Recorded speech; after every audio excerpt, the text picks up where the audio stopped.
సత్యసాయి జిల్లా గోరంట్ల ప్రభుత్వ ఆసుపత్రిలో శ్రీ సత్యసాయి సేవా సంస్థ ఆధ్వర్యంలో నారాయణ సేవ చేపట్టారు.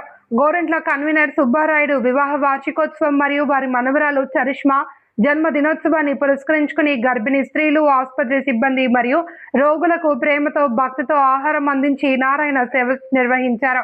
గోరంట్ల పట్టణంలోని సత్యసాయి సేవా సదన్లో చిన్నారి జన్మదిన వేడుకల కార్యక్రమాలు నిర్వహించారు. సత్యసాయి భగవాన్ ఆశీస్సులు సుబ్బారాయుడు కుటుంబంపై ఎల్లప్పుడూ ఉండి ఆయురారోగ్యాలు, సుఖ సంతోషాలు, అష్టైశ్వర్యాలు ప్రసాదించాలి అని ప్రార్థించారు. ఈ సేవా కార్యక్రమంలో జిల్లా సేవా సమన్వయకర్త విజయలక్ష్మి, సేవాదళ సభ్యులు వెంకటరెడ్డి, రత్నమ్మ, కొండపల్లి తదితరులు పాల్గొన్నారు.